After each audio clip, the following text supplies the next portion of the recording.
Hey guys, this is Brad Dixon with BigYield.us. For Big Yield, I'm a DSM.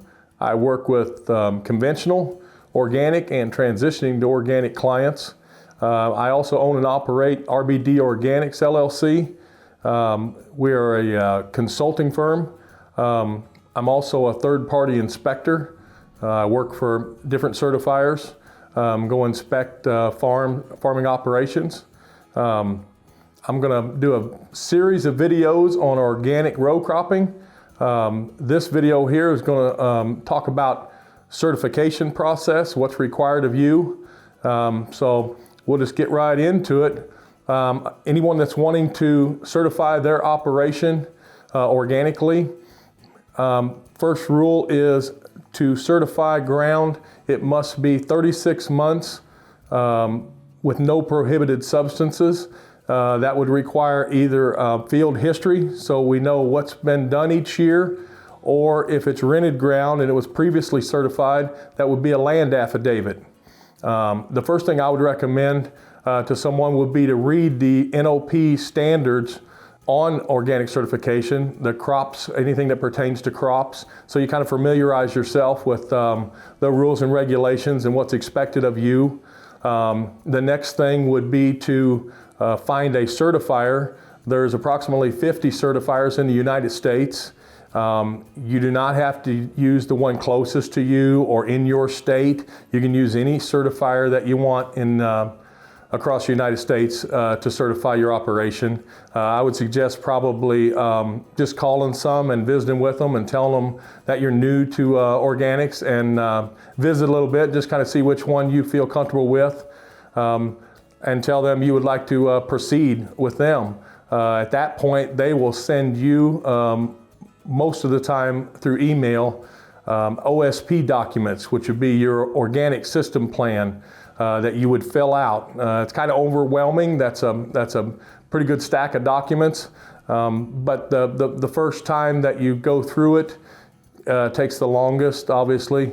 You're going to fill out the OSP showing your operation, what type of operation you have.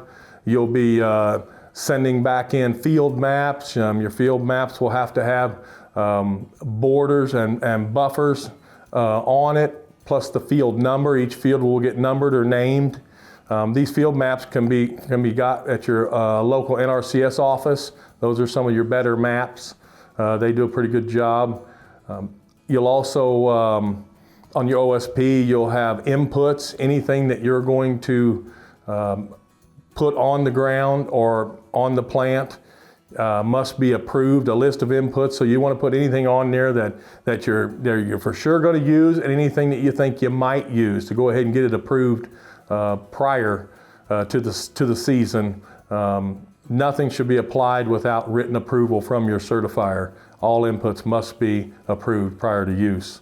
You'll also fill out a seed section where you show what seeds you're going to use and the variety and whether they're organic or they're a non-GMO, non-treated seed. You are allowed to use non-GMO, non-treated seeds as long as you try 3 organic suppliers and try to buy organic seed. You also, if you're a split operation, if you're not full organic, you still have some conventional, you still got some transitional, and you have some that qualifies for organic. Now you're a split operation, so you will have cleaning records showing any shared equipment, how you're cleaning it, when you clean it, any bins that was shared or trucking or gravity wagons, combine, any of that stuff. Anything that's been shared would have to be cleaned and would be on your cleaning records. Record keeping and documentation is a big thing for organics. Anything you do on your operation must be documented, pretty much what it boils down to. You'll have a field history, which is going to show the fields for the past 3, 4, 5 years, what was planted in them, if manures were spread, when they were spread. Depending on an edible crop, you've got time frames of when they could be spread, touching the edible portion, the time from when it was spread to when it was harvested. There's so many days that has to be in between there. Field activity, anytime you go in the field to do anything, even if you're going out there just to walk around and see if there's any pest problems, then you would want to log that in your field activity log. Anytime you go out there to cultivate, work dirt, plant, anything, you would put that on your field activity log. Another document would be harvest and bin records. Your harvest and bin records, I personally put them on the same document. I put harvest on one side, which would be the date, the field, the bin number, the commodity, and then when I start selling out of that bin, or most people when they start selling, then on the right-hand side they would have the date, the bin number, and the bushels that was shipped from that bin. You must also, anything that's sold and leaves your farm leaves with a lot number. So you have to establish a lot numbering system. That way it's tracked and traced. That lot number can be tracked and traced. You can go back to the bin record from the BOL of the sale. You can go back to a scale ticket. You can go back to the bin record where it left the bin. You can go back to the harvest record to find what all fields were put in that bin that were commingled. Your maps that would need to be submitted with your OSP. Your maps would need to be, what's required on your maps is a field name or number, the acreage of the field, the borders of the field drawn on the maps, along with any buffers that you might have. Neighboring fields, you're also supposed to show neighboring fields and what is in them, whether it be pasture or a conventional farmer, that sort of thing, tree lines, and then buffers. A lot of people don't understand the size of buffers. I get a lot of questions on how many feet does a buffer have to be. There's no specified feet in the NOP rules or regulations. What it states is whatever you feel is required to uphold organic integrity. You have to take consideration what's between you and the conventional crop, let's say. Whether that be a tree line, a fence line, 20, 30 foot of grass on his side and your side, or if you're pretty much just butting against one another. The second thing is prevailing winds. Obviously, if the wind's coming from you onto him, that would play a part versus the opposite, his ground blowing towards you. So you just have to understand how big do you feel it needs to be. 40 feet, is that enough? 30 feet? 75 feet, whatever you feel will uphold organic integrity, and there's no chance of contamination or commingling. Every organic operation is inspected annually.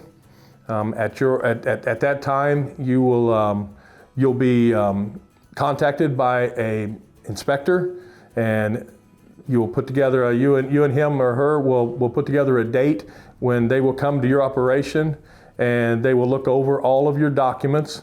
All inspectors do things different. Some concentrate a lot on documentation. Some concentrate a whole lot in the fields and spend most of their time out walking in the fields. Just depends on the inspector and how they want to do things.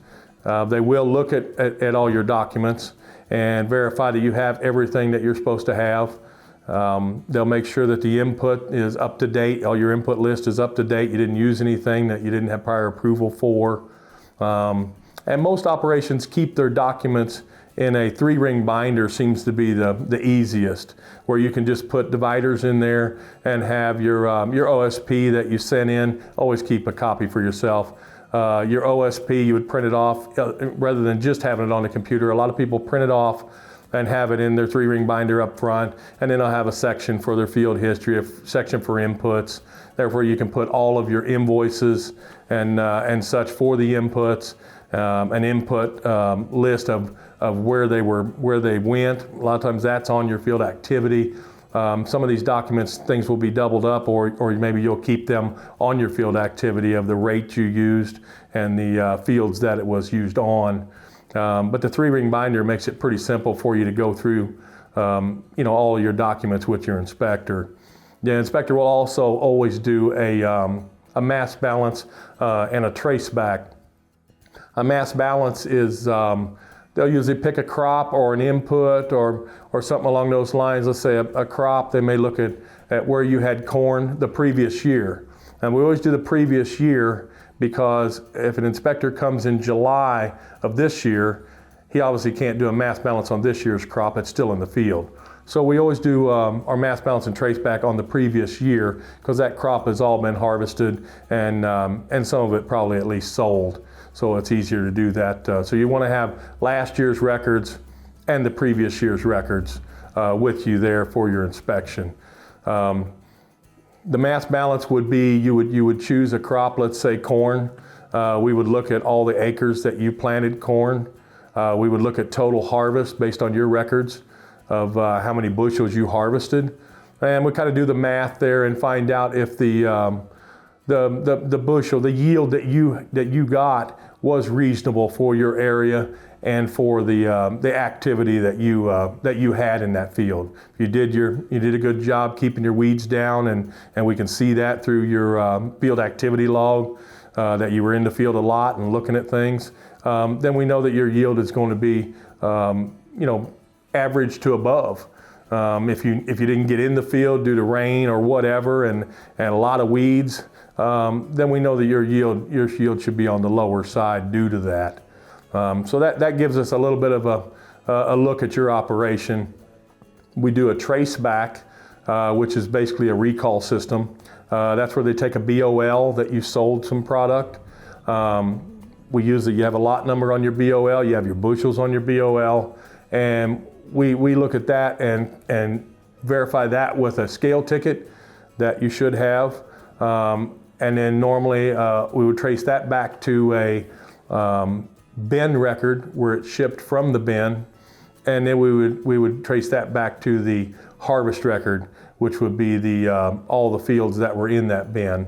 That way, if there was a problem with that load, it was rejected for some reason, we would know that we need to go take a soil sample or tissue sample from all of the fields that were in that bin, because one of them obviously had a contamination issue or a commingling problem of some sort.